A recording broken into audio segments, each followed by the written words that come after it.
Eu estou a ver-vos a todos pela primeira vez, portanto, muito boa tarde a todos. Espero que o programa esteja a correr bem. Uma coisa que é óbvia é que estamos a correr já com algum atraso. A organização pede-me que nós terminemos esta sessão às 12h50, o que significa que temos 50 minutos. Inicialmente tínhamos 1h30 para esta sessão, vamos ter que mudar aqui um bocadinho o funcionamento. Aquilo que eu proponho, nós poderíamos fazer isto de duas maneiras, ou cada um dos nossos convidados fazer uma exposição inicial e depois termos alguma oportunidade de diálogo, ou partimos apenas e só para o diálogo. Eu parece-me que, uma vez que cada pessoa fala a partir da sua experiência, do seu itinerário, da sua autobiografia e tem uma mensagem a transmitir, julgo que o fará com maior eficácia e com maior clareza se tiver a oportunidade durante alguns minutos de se dirigir ao público, após o que podemos de facto entrar numa fase de diálogo. Mas como já temos menos tempo relativamente ao inicial, eu diria que fariam essa exposição no máximo de 7 minutos, okay, não é? Que é pouco tempo, mas é as limitações que temos, peço imensa desculpa, após o que depois poderemos então gerar algum diálogo com o tempo que nos resta. Eu, a título de introito só, passava também uma curta mensagem que demora 2 minutos e que é o seguinte.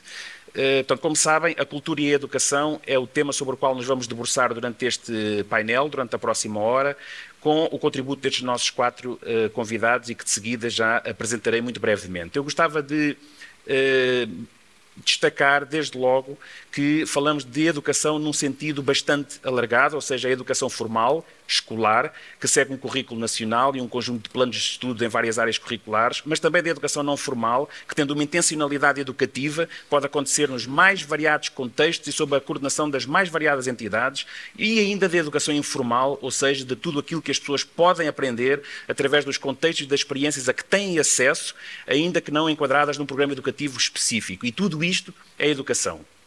Parece-me necessário promover a ligação entre diferentes contextos e espaços educativos, entre o escolar e o extraescolar, no processo de construção de um território educador. É possível que um catalisador da necessária metamorfose da educação escolar, de que tanto se fala, seja precisamente a ligação das escolas a outras organizações, a outros contextos e dos professores a outros profissionais que também trabalham com a cultura e com o conhecimento nas nossas comunidades. É necessário considerar que hoje a principal característica das escolas é a diversidade social e cultural. Conseguimos universalizar o acesso à escola e alargámos-lo ao 12º ano. Agora estão todas as crianças e jovens dentro da escola. O desafio já não é o acesso, mas a construção do sucesso a partir da justiça curricular, ou seja, de uma concepção e prática curricular que aceite e inclua nas atividades escolares a diversidade, a pluralidade de origem, de padrões de valor cultural e as vidas que acolhemos nos nossos territórios e que compõem as comunidades educativas. Uma palavra ainda para o papel das famílias, como podem participar mais, quer na comunidade, quer mesmo na organização da vida escolar, valorizando-se a democracia e a liberdade por via da colaboração e da participação na construção do espaço educativo comum, quer escolar, quer extraescolar. Os cidadãos têm o direito a um território inclusivo, coeso e educador, onde a cultura é o principal acelerador do projeto político de envolvimento e participação da cidadania na construção do bem comum e de uma comunidade orientada pelos valores da justiça social. Devemos acarinhar, portanto, e desenvolver as oportunidades educativas de qualidade ao longo da vida para todos e que têm, obviamente, que incluir o direito à cultura. Será para nos ajudar a pensar sobre tudo isto e muito mais, certamente, que aqui vão trazer. Temos o gosto de ter connosco Paulo Pires do Val, Ana Paula Laborinho, Miguel Honrado e Margarida Fragoso. Eu passo já a palavra para a intervenção inicial, para os seus 7 minutos, a Paulo Pires do Val, que, como sabem, é o Comissário do Plano Nacional das Artes, criado pelos Ministérios da Educação e da Cultura, é filósofo, docente, ensaísta, curador, e escreveu Tudo é Outra Coisa, o desejo na fenomenologia do espírito de Hegel, e inúmeros outros ensaios para livros, revistas, catálogos, etc. Bom, é uma pessoa com um vasto percurso e a partir do qual nos vai transmitir a sua perspectiva sobre cultura e educação. Paulo. Muito obrigado, Pedro. Muito obrigado a todas e a todos pela vossa presença. Muitíssimo à equipa da área metropolitana de Lisboa que organiza este encontro, ao Jorge pelo convite para estar aqui convosco hoje. Dizer que é uma alegria estar numa mesa em que sou amigo, posso dizer, de todos os convidados e admirador do trabalho que fazem. Já passaram 2 minutos. Queria dizer, nos últimos 5, então, aquilo que me interessa dizer. Primeiro, e buscar, se quiserem, esta origem filosófica da minha biografia. Aquilo que vos quero apontar radica numa dimensão da existência humana, e vou falar de política, mas radica numa dimensão da existência humana que tem a ver com o elogio da fragilidade mais do que da autossuficiência. O que é que eu quero dizer? Vou falar da importância do outro, dos outros, das redes, para o trabalho que queremos desenvolver, para começar por dizer que o Plano Nacional das Artes não existe ou não existirá sem cada um de vós. Cada um de vós tem um papel neste plano, da mesma maneira que cada um destes meus colegas já participa também dele e não existiria o Plano Nacional das Artes sem eles. E, portanto, esse era o primeiro ponto. Este elogio da fragilidade ajuda-nos a compreender que não faremos nada ou não devemos fazer nada sozinho. Até podemos, mas não é a mesma coisa. Não sei se já ouviram a última canção. Como é que ela se chama? Agora falta-me o nome dela. Chama-se Flowers, não é? Assim, uma canção de uma cantora norte-americana super famosa, em que ela diz que ela pode comprar flores para ela própria, escreveu o nome dela no chão, ou seja, não precisa do namorado para nada. Pode não precisar, mas não é a mesma coisa. E é também nesse sentido que vos queria dizer que esta relação é absolutamente fundamental. Não o fazermos sozinho, desde o início, é uma consciência determinante do plano. O plano nasce em 2019, é já ele uma colaboração entre o Ministério da Cultura e o Ministério da Educação, o que ajuda a perceber que é nessa ponte que nos interessa estar, na fronteira, mas também, já desde o ano passado, o ensino superior. E, portanto, ao pensar aqui a educação, como bem dizia o Pedro, temos que o pensar de outro modo, e tantas vezes pensamos a educação e a educação formal a acabar no 12º, e mesmo as instituições culturais depois parecem perder esses alunos que estão numa fase fundamental, ou melhor, esses jovens que estão numa fase fundamental da sua vida, que é o ensino superior, e que desaparecem das estatísticas das instituições culturais com muita facilidade, não é? Da mesma maneira que também, permitam, quando pensamos nos jovens, pensamos tantas vezes neles sempre institucionalizados dentro da escola, e gostava mesmo que as instituições culturais começassem a pensar nos jovens, em particular nos adolescentes e jovens com mais idade, de forma individualizada, não dentro da turma, não dentro da escola, mas como jovens, como pessoas, como cidadãos. Como cidadãos. Infelizmente, e tantas vezes, continuamos a pensar os jovens como futuros cidadãos e não já cidadãos. E esse era um ponto de partida que me parece determinante, dar-lhes a voz, trazê-los para este debate, o que é para eles também a cultura, torná-los responsáveis pelo ambiente cultural, da mesma maneira que eles já são responsáveis, ou se tornaram responsáveis pelo ambiente ecológico. A sustentabilidade é determinante na vida deles, eles lutam por ela, precisamos que eles lutem pela cultura da mesma maneira, e isso implica serem responsáveis, melhor, responsabilizados, também cada um deles, ter um lugar neste plano maior que estão a perceber, é o de lugar de cada um de nós na cultura. Como é que isto se faz? Rapidamente, 3 pontos. A proposta que fizemos no nosso plano estratégico, pois terei muito gosto em falar com cada um de vós e cada um dos municípios e cada um dos agentes aqui presentes. O Plano Nacional das Artes está publicado, está online, mas tem 3 princípios estratégicos que eu gostava de sublinhar, que tem a ver muito com esta questão de rede que aqui se tem estado a trabalhar ou se irá trabalhar. O primeiro ponto é o da aldeia toda. Não faz sentido nenhum pensar a educação só pensando na escola. Isto significa que precisamos de toda a aldeia, precisamos das câmaras municipais, precisamos das universidades, precisamos dos pais e dos encarregados de educação, mas precisamos também das instituições culturais, dos museus, dos teatros, dos centros culturais, das empresas, falou-se já, ou seja, precisamos de toda a aldeia para que este projeto possa acontecer. Ou seja, para que a cultura na escola, na vida dos cidadãos, na verdade, seja diferente. E, portanto, não faria sentido um plano só dirigido às escolas. Portanto, há, por exemplo, uma das propostas que fazemos é mesmo dirigida às câmaras municipais. E devo dizer-vos que está a começar agora uma ação de formação que está a decorrer já com a Direção Regional de Cultura do Centro, portanto, com as câmaras municipais e as CIMs da zona centro do país, que são planos estratégicos municipais, cultura e educação. Ou seja, desenvolver planos estratégicos para cultura e educação, pensar logo também nessa articulação, nos municípios portugueses, e há uma ação de formação, depois podem procurar online também, já há um site onde há informação.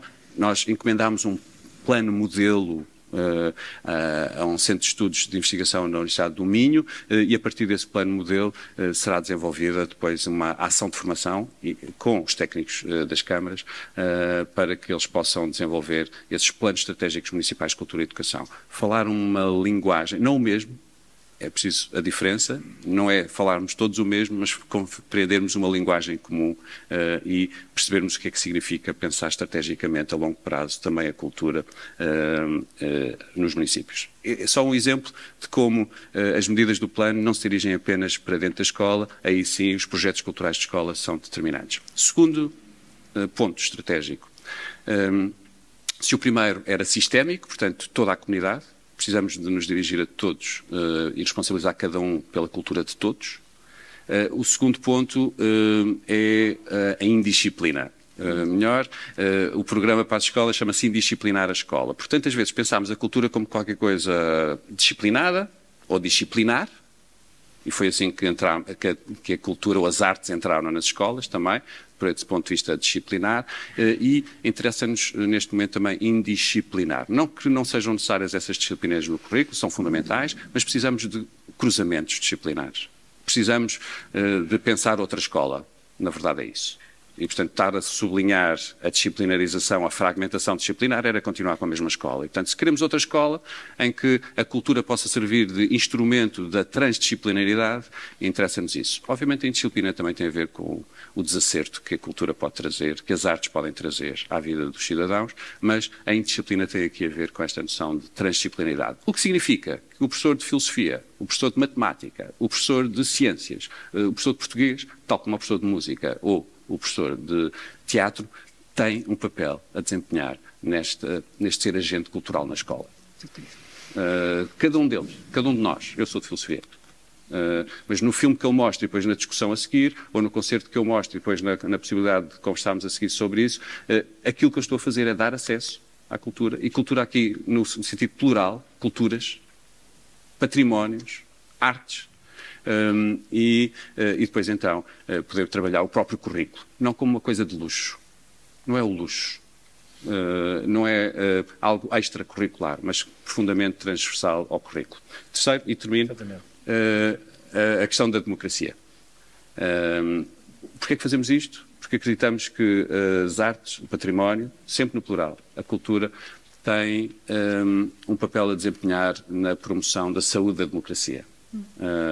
Nós tantas vezes nos espantamos com a falta de participação democrática nas urnas, mas não perguntamos se a escola é democrática, se as instituições culturais são democráticas, onde é que cada um de nós aprende a ser um democrata? Onde é que aprendemos a participar? E precisamos que as instituições culturais e a cultura nos possa também ajudar a promover essa saúde da democracia. O que significa que temos que deixar cair um modelo política cultural que foi o da democratização, e tem um ponto de vista da desigualdade. Uns quantos especialistas sabem o que é que os outros têm que consumir, já pensaram que nós pensamos tantas vezes na palavra consumir cultura, e não produzir cultura. E, na verdade, desde a nossa Constituição, aquilo que nos é garantido é fruir cultura, mas também de sermos produtores culturais, qualquer um de nós, todos os cidadãos. E é essa noção de que cada cidadão deve tomar para si a consciência de que é um produtor cultural, mesmo não sendo artista, não estou a falar que somos todos artistas, mas somos produtores culturais ou agentes culturais, neste sentido que somos agentes ecológicos. Depois falarei mais tarde. Muito obrigado, Paulo, por esta intervenção inicial. Eu passava já a palavra à professora Ana Paula Laborim, que, como todos sabem, é a diretora em Portugal da representação da Organização dos Estados Ibero-Americanos para a Educação, Ciência e Cultura, que congrega 23 países, entre os quais Brasil, Espanha e Portugal, e tem a palavra. Muito obrigada. Eu quase que podia dizer, o Paulo já disse grande parte do que eu teria a dizer, mas julgo que é importante começar por referir muito brevemente o que é esta organização, que já aqui foi dito, é uma organização multilateral.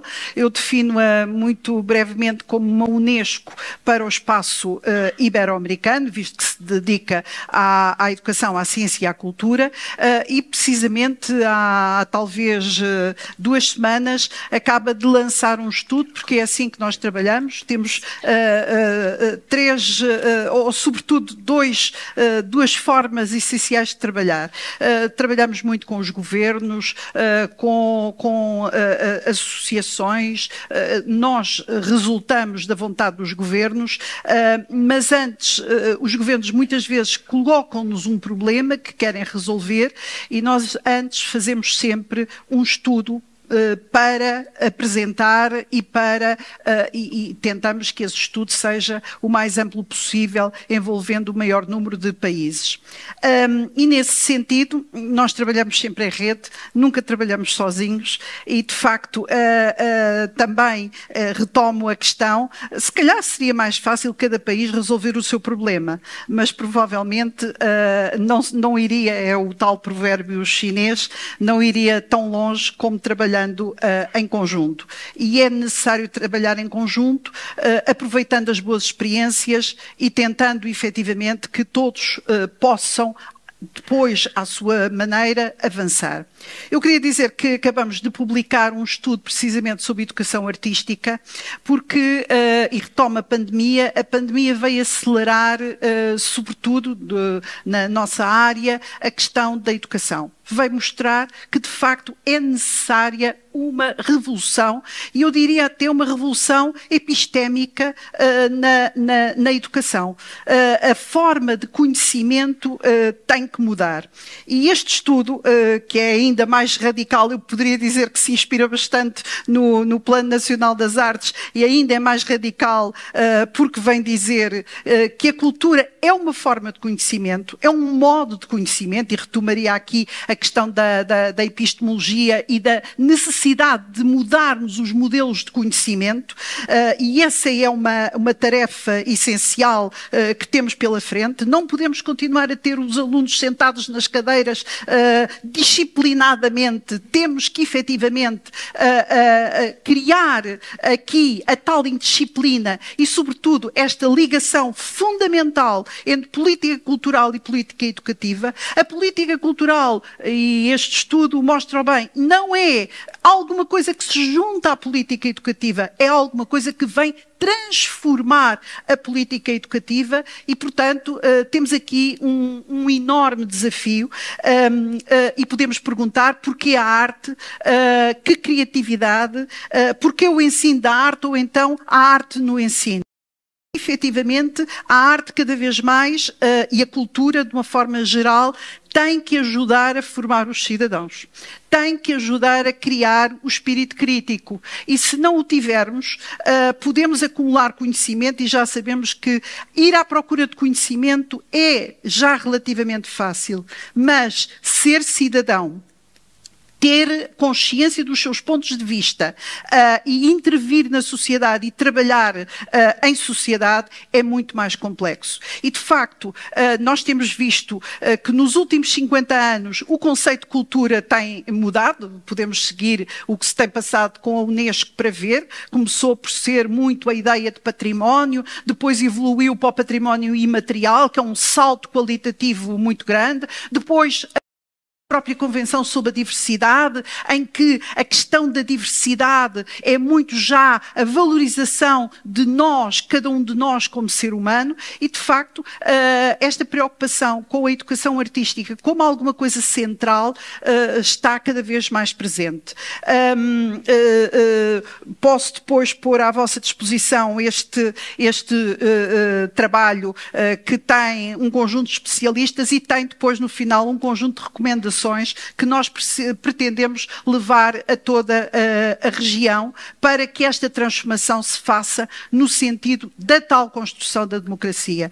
É um grande desafio, mas tudo tem que passar por percebermos que a escola tem que mudar, e a escola num sentido amplo também. A escolarização e a maneira de aprender tem que mudar. Portanto, estamos perante uma revolução epistémica e temos que ter coragem política para a levar a cabo, porque estamos a definir o que vai ser o nosso futuro. A nossa organização está à disposição, temos trabalhado bastante bem com o Plano Nacional das Artes, que levamos até como exemplo a toda a região, e eu tive a grande satisfação de ver que este estudo acaba por retomar muitos dos pontos que estão no Plano Nacional das Artes. Portugal é um exemplo desse ponto de vista, mas temos que passar da concepção agora à realização, e isto tem que estar efetivamente no terreno e no desassossegar das escolas, no indisciplinar e no desassossegar das escolas. Ficaria também por aqui para já. Muito obrigado, professora Ana Paula Vitorino. Laborinho. Eu, por acaso, confundo muito o Laborinho com o Vitorino. Pois em é. diversas ocasiões. Mas não devia. Peço desculpa. Bom, e também para a sua intervenção inicial, eu passava já a palavra ao Miguel Honrado.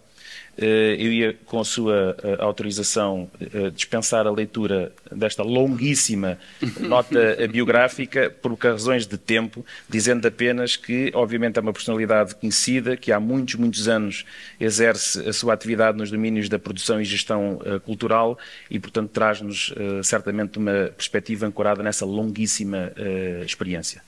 Miguel. Bom, muito bom dia a todos. Eu queria primeiro de tudo, naturalmente, agradecer o convite e dizer-vos que aquilo que tenho a dizer já muitos dos meus antecessores na uso da palavra abordaram, mas de qualquer maneira, no fundo eu divido, se quiserem, esta minha apresentação, esta minha comunicação em duas partes. Uma primeira parte de caráter mais geral, com alguns pensamentos que se geraram quando comecei a refletir da forma como iria abordar de alguma maneira esta minha intervenção aqui neste painel, e depois fazer uma ligação ao projeto em que neste momento trabalho, que é o projeto da Metropolitana, de quem sou diretor executivo. E, portanto, o que eu queria dizer primeiro que tudo é que é muito importante, e congratulo-me de facto com esta iniciativa da área metropolitana de Lisboa em, no fundo, desenvolver este primeiro encontro, porque me parece de facto de grande oportunidade e muito pertinente perante a realidade cultural e económica de uma vasta região como a área metropolitana de Lisboa. É forçoso, de facto, em meu entender, que se desenvolva uma reflexão em termos de coesão que se coloque para além da dicotomia, que é algo que está muito presente na história da democracia portuguesa, uma dicotomia entre o local e o central. Portanto, de facto, esta dicotomia foi responsável pela construção democrática dos últimos 50 anos, mas hoje em dia nós afrontamos problemas que têm a ver com a crescente complexificação e complexidade das novas comunidades em que todos nos inserimos, e, portanto, é muito importante que nesta escala que vai do local ao nacional, de facto, se consiga um outro tipo de reflexão e de reflexões de caráter mais sistémico e que permita, de alguma maneira, afrontar a complexidade dessas comunidades. E, portanto, eu estou a falar, em termos objetivos, daquilo que eu acho que está subjacente ao tema deste primeiro encontro, que é a construção, de facto, de uma região cultural. Ou seja, de facto, a importância do trabalho em rede é fundamental. a cultura está muito habituada a desenvolver esse trabalho em rede, temos inúmeros exemplos de trabalho em rede que tem sido desenvolvido, quer do lado, sobretudo do lado dos agentes culturais, ao longo dos vários anos e das várias décadas de construção do país, mas de qualquer maneira, aquilo que eu queria deixar aqui é que o trabalho em rede, digamos que é fundamental, mas não é aquilo que, a meu entender, eu no fundo designo como a construção de uma região cultural. E, portanto, essa construção da região cultural, no fundo, é tentar, de alguma maneira, pensar o território não apenas na sua escala local e como soma desses vários níveis locais, mas sobretudo tentar um levantamento de tudo aquilo que são fatores diferenciadores nesse território que permita a construção de uma narrativa quiçá supramunicipal e, portanto, digamos que o grande salto, em meu entender, qualitativo e o grande salto de conhecimento que eu acho que é importante, ou sobre o qual é importante colocar a tónica neste momento, é justamente como é que nós podemos, e de facto é uma questão que deixo, como é que nós podemos passar, digamos, para nós todos, em conjunto como comunidade, agentes culturais, agentes educativos, cidadãos, passar de facto para, no caso de Lisboa, à construção dessa região cultural. Portanto, trata-se, no fundo, da construção de um ecossistema que é naturalmente o fruto da articulação de recursos, não apenas no sentido económico, embora de facto este sentido seja naturalmente sempre muito importante, mas sobretudo e de forma preponderante no aprofundamento de uma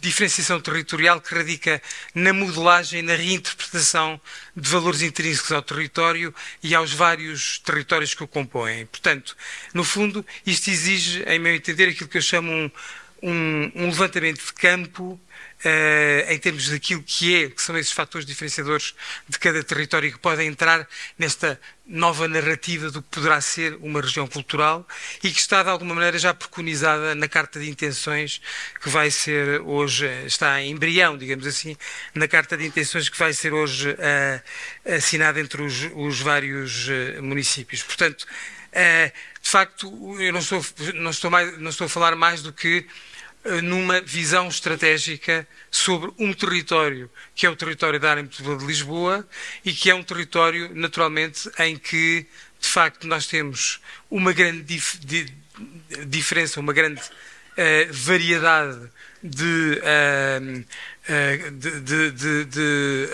características socioculturais e económicas e como é que, apesar de tudo, apesar dessas diferenças e, sobretudo, socorrendo e integrando essas diferenças, nós podemos chegar, de facto, à tal construção de uma região cultural que, no fundo, acaba por ser, em meu entender, uma narrativa de narrativas e que é importante que surja e que seja, de alguma forma, desenvolvida, sobretudo neste encontro, em meu entender, que é basilar, entre cultura e educação. Portanto, a ancoragem neste binómio cultura e educação resulta a partir daqui clara, já que atualmente o processo de educação para a cidadania é, em boa medida, um processo de educação para a cultura. Portanto, o Paulo já se referiu a isso e, de facto, hoje em dia nós não podemos, no fundo, encarar tudo aquilo que é, no fundo, a formação do cidadão, o apetrechamento do cidadão, como a doutora Ana Paula Laborinho disse, como alguém, um indivíduo que está, em termos de conhecimento apetrechado, equipado para, no fundo, ter um papel de intervenção consciente na sociedade, sem de facto esta articulação entre aquilo que são os papéis da cultura e da educação a este nível. Portanto, de facto, no fundo, é desta relação que se estabelece entre cultura e educação para a cidadania que nasce, de facto, em meu entender, a coesão social que muitas vezes se determina ou se refere quando falamos de desenvolvimento cultural dos territórios e que no fundo não é mais do que o sublinhar de valores positivos e importantes como o orgulho, a autoestima e a inclusão. Portanto, quando eu falo desta articulação, aliás, isso também já se referiu aqui, entre a educação e a cultura, não estou propriamente a falar apenas da educação formal. Portanto, de facto, a questão da educação não formal e das várias formas que pode assumir a qualificação dos cidadãos para além, naturalmente, daquilo que é a valia e daquilo que é, de facto, o valor da educação formal é muito importante e, portanto, neste caso é fundamental que esta educação não formal seja cada vez mais valorizada na perspectiva daquilo que é a atividade dos vários atores culturais e das várias instituições que trabalham no terreno e que têm um trabalho cotidiano no terreno. Eu pedi-lhe, Miguel, quando conseguisse, Sim. procurasse concluir, está bem? Ok, portanto, nesta perspectiva, de facto, a metropolitana, onde eu trabalho neste momento, é, penso eu, um exemplo bastante importante dentro desta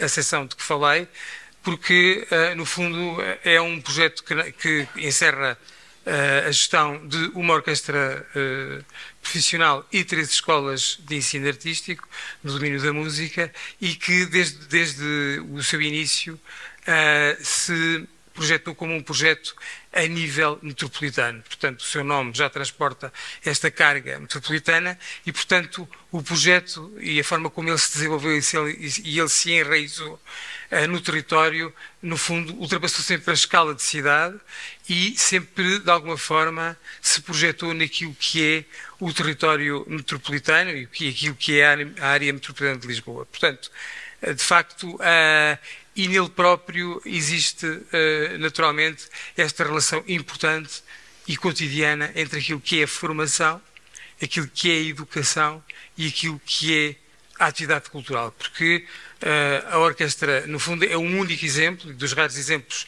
na Europa, em que, de facto, nós temos uma instituição que forma músicos de orquestra e forma-os em contexto de trabalho, pondo esses formandos em contacto direto com um dispositivo orquestral que é profissional e em que os próprios músicos que integram esse dispositivo orquestral são professores. Portanto, no fundo, há aqui um transfer de conhecimento que é importante, que no fundo acaba por se constituir como o ADN da metropolitana e habilita, em meu entender, e coloca como um parceiro importante nesta perspectiva da construção de uma região cultural, como comecei por dizer. Obrigado. Muito obrigado, Miguel. Eu passava já a palavra para este ciclo de intervenções iniciais à Margarida, que coordena o Núcleo de Educação da Direção Municipal de Cultura na Câmara Municipal de Lisboa e que também coordena o projeto de escola, que para nós em Oeiras foi objeto de estudo quando estávamos envolvidos no desenho do programa Oeiras Educa Mais, que é o nosso programa de atividades educativas não formais, que procura fazer a ponte entre a educação formal e as oportunidades educativas que estão dispersas pelo território, e a equipa do Oeiras Educa Mais diz muitas vezes: em qualquer sítio se esconde uma oportunidade de aprendizagem, e a filosofia é essa, e é com muito gosto também que as temos aqui. Margarida. Bom dia. Enfim, cumprimento aqui a minha parceira, os meus parceiros de mesa e todos os presentes. Agradeço a oportunidade para apresentar o de escola, que é um projeto de intervenção estratégica do município de Lisboa na relação entre a cultura e educação. Dirige-se ao público escolar e envolve os agentes culturais municipais como museus, bibliotecas, teatros, arquivos, na valorização da dimensão educativa e cultural, da valorização da dimensão educativa do património cultural e artístico de Lisboa. Mas eu, aproveitando aqui as palavras do Paulo e das pessoas que me antecederam, diria que o Descola tem uma missão ainda maior. Este pacto educativo entre os equipamentos culturais e a escola tem também como intenção estimular as forças endógenas da sociedade para que o seu tecido seja em si mesmo educativo. O Descola, este programa de escola, começou no ano letivo 2018-2019, ancorando-se nas políticas educativas que tiveram início em 2017, com a criação do referencial perfil do aluno para o século XXI, mas também do programa de autonomia e flexibilidade curricular, com o compromisso de concretizar uma educação inclusiva e de qualidade, sem o qual será difícil construirmos um futuro mais justo e sustentável para todos. E é esta a razão da oportunidade do Descola e do seu nome, que é provocatório e que envolve mediadores e professores num trabalho ancorado em experiências positivas, significativas, que estimulem o desejo, o entusiasmo, a vontade de aprender, tendo, enfim, sempre em consideração a construção do bem comum. E partindo destes considerandos que referi, partimos exatamente destes considerandos que referi para envolver alunos e professores em processos pedagógicos criativos, construídos a partir do património cultural e artístico da cidade de Lisboa, e trabalhar as tais competências, as competências do perfil aluno, que são transversais às várias disciplinas inscritas no currículo escolar.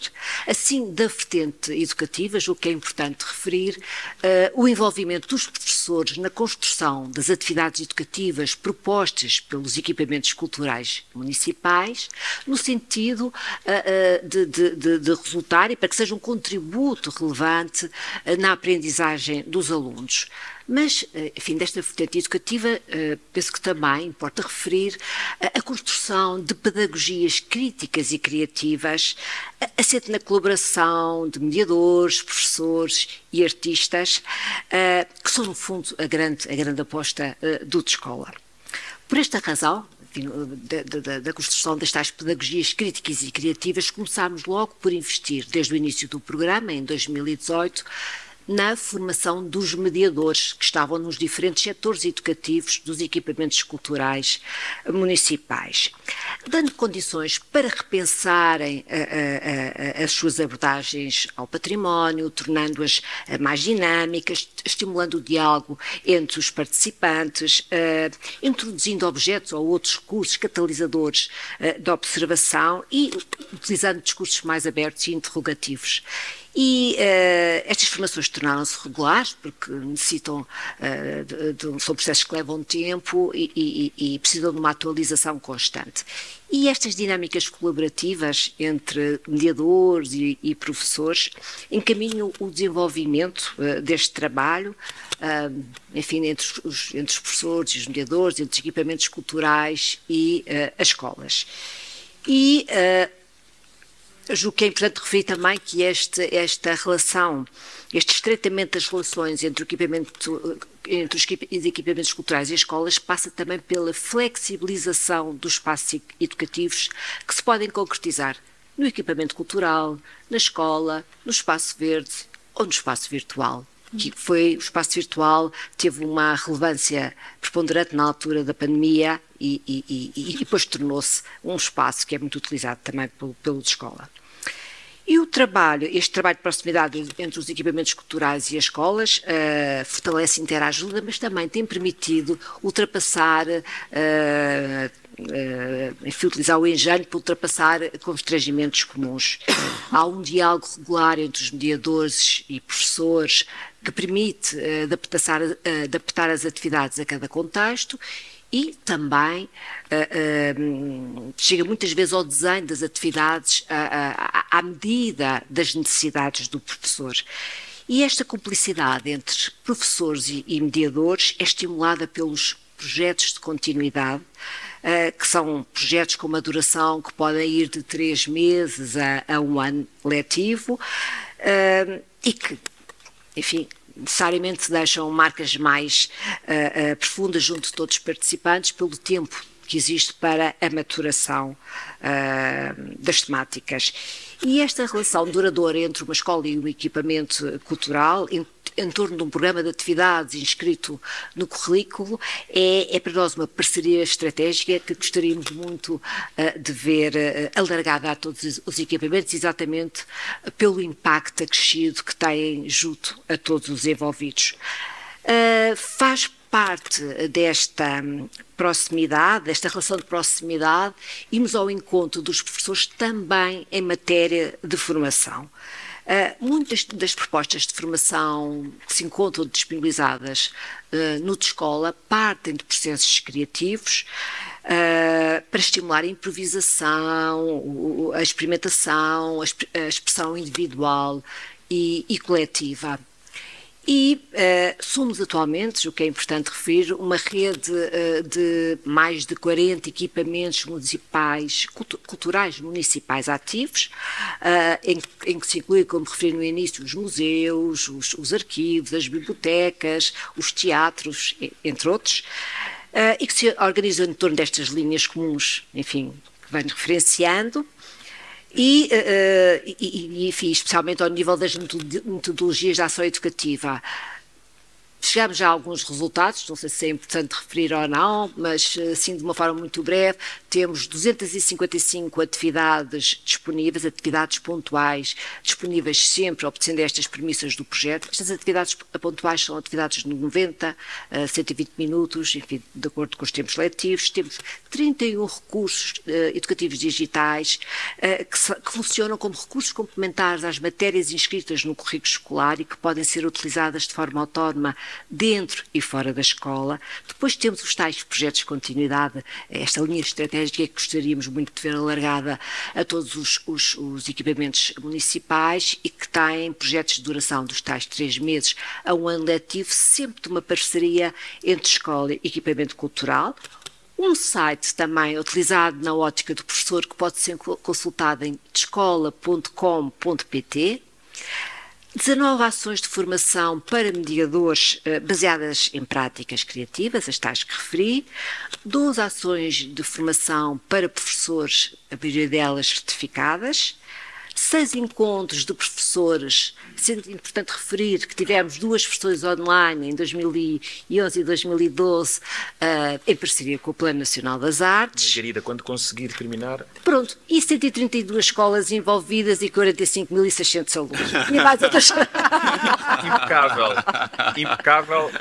Muito obrigado, Margarida. Eu, em 30 segundos, 40, e por já não temos muito tempo, lançava uma questão e os ilustres convidados que aqui estão pronunciem-se, quem quiser e como entender. E tinha que ver com isto. Eu estive atentamente a ouvir tudo aquilo que disseram, falou-se aqui, todos falaram na importância da colaboração, de trabalharmos juntos, de colaborar, a necessidade de indisciplinar a escola, de a cultura ser o veículo de construção da democracia, a necessidade de transformar a educação, de construir um novo paradigma, novos modos de produção do conhecimento, ir para além da dicotomia do local central, valorizar as características e o património cultural endógeno destas pessoas que aqui vivem nesta região e que aqui interagem. A cultura como instrumento de educação para a cidadania democrática, a necessidade de valorizar as boas práticas, as boas experiências e alargá-las, não é? Para além do contexto onde nascem e onde se desenvolvem. E a pergunta que eu gostaria de fazer é o seguinte: no país das quintas e das quintinhas, no país da inveja, no país em que a gestão das políticas educativas tem sido, ao longo das décadas, uma gestão ideológica e muito pouco apoiada na informação, na investigação científica e nos dados, e em que muita coisa é decidida sem debate e deliberação democrática da cidadania, e em que temos a sensação de que andamos há muitos anos a dizer as mesmas coisas sem que nada aconteça, sendo que tudo demora muito tempo, tudo o que vocês disseram é possível? Posso começar, Pedro? E a resposta é. E, portanto, contra todos esses pessimismos e o olhar às vezes marcado pelas angústias do cotidiano, E permite-me 3 exemplos com estas pessoas que estão aqui à mesa. O Plano Nacional das Artes não existiria, e estou a dizê-lo porque o Sr. Ministro da Educação há dias divulgou publicamente, e portanto eu posso agora voltar. Quando o Sr. Ministro da Educação atual, João Costa, era Secretário de Estado, com o Secretário de Estado da Cultura, que estava ali agora como diretor da Metropolitana, Miguel Honrado. Ou seja, o Plano Nacional das Artes foi pensado por 2 pessoas que lançaram as sementes e agora está em todo o país, em 400 agrupamentos de escolas, centenas de autarquias, milhares de alunos e a trabalhar e a funcionar. Portanto, é possível. Demorará tempo, o tempo está do nosso lado. Portanto, não, e pensar um bocadinho como os construtores das catedrais. Não sabiam como é que ia ficar no fim, certamente, se calhar até não exatamente como eles a desenharam, mas é a longo prazo que temos que pensar.